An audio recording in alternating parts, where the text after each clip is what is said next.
Assalamualaikum Milanisti, bagaimana kabarnya? Semoga baik-baik aja ya. Kunjungi website kita di maksimalmilan.blogspot.com.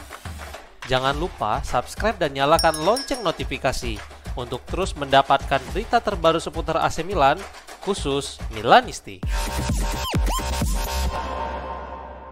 Jurnalis Sky yaitu Pepe Di Stefano mengonfirmasi tentang situasi Yusuf Fofana di bawah asuhan Sergio Conceição saat ini. Dalam beberapa pertandingan terakhir, Fofana selalu bermain dari bangku cadangan. Padahal sejak awal musim posisinya tidak tergantikan di lapangan. Dengan kondisinya saat ini memicu isu yang mengatakan Fofana bersih tegang dengan sang pelatih, namun berita tersebut telah dibantah. Melalui Sky, Di Stefano mengatakan situasi Fofana dan Warren Bondo yang belum melakukan debutnya di AC Milan saat ini. Berikut komentar sang jurnalis, kami kutip melalui Sempre Milan. Saya tidak berpikir Fofana tidak bermain sebagai starter dalam beberapa pertandingan terakhir karena alasan teknis, tetapi fisik sang pemain yang masih belum dalam kondisi prima. Dalam 2 pertandingan berikutnya kita akan segera melihat Bondo di lapangan. Namun saya tidak tahu apakah dia akan bermain sebagai starter ataupun dari bangku cadangan, ungkapnya.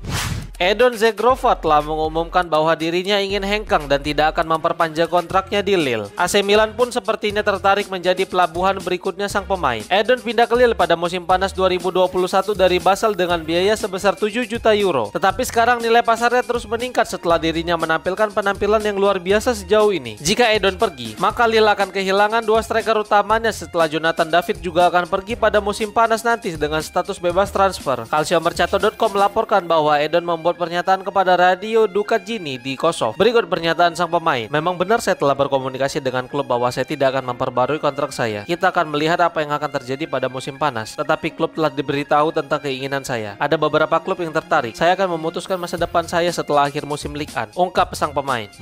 AC Milan telah mengadakan pembicaraan dengan Fabio Paratici mengenai posisi direktur olahraga mereka yang masih kosong hingga saat ini menurut sebuah laporan. Belum 1 musim penuh, Milan telah melakukan 2 pergantian pelatih, yaitu dari Stefano Pioli digantikan oleh Paulo Fonseca yang kemudian dipecat pada akhir tahun dan digantikan kembali oleh Sergio Conceição. Namun sepertinya perubahan yang lebih besar bisa saja terjadi pada musim panas. Sejak dipecatnya Antonio De Ottavio pada 11 Desember lalu, posisi direktur olahraga Rossoneri resmi kosong. Dia meninggalkan klub setelah bersih tegang dengan Zlatan Ibrahimovic dan Jovan Kirovski tentang pembangunan Milan Futuro. Menurut Foot Mercato, para petinggi Milan telah mengadakan pembicaraan dengan Paratici yang mundur dari jabatan di Juventus dan Tottenham setelah skandal Plus Valenza yang menjeratnya sehingga mendapatkan skorsing dari Federasi Sepak Bola Italia atau FIGC. Sejauh ini dia mampu membawa nama terkenal seperti Paul Pogba, Carlos Tevez, Cristiano Ronaldo, Federico Chiesa dan Paulo Dybala selama menjabat di Juventus. Presiden Inter BP Marotta telah mengonfirmasi niat pembangunan di San Siro bersama AC Milan. Terlepas dari pembelian tanah di San Donato seharga 40 juta euro dan kata-kata kontradiktif dari Paolo Scaroni, sekarang tampaknya dua Milan telah sepakat untuk pembangunan stadion baru di daerah San Siro. Sesuai dengan rencana sebelumnya, stadion itu akan berkapasitas 71.500 di mana 13.000 akan digunakan sebagai area perhotelan dan tempat duduk VIP. Rencana pembangunan tersebut akan dimulai pada awal tahun 2027 dan akan berakhir 3 tahun kemudian pada tahun 2030.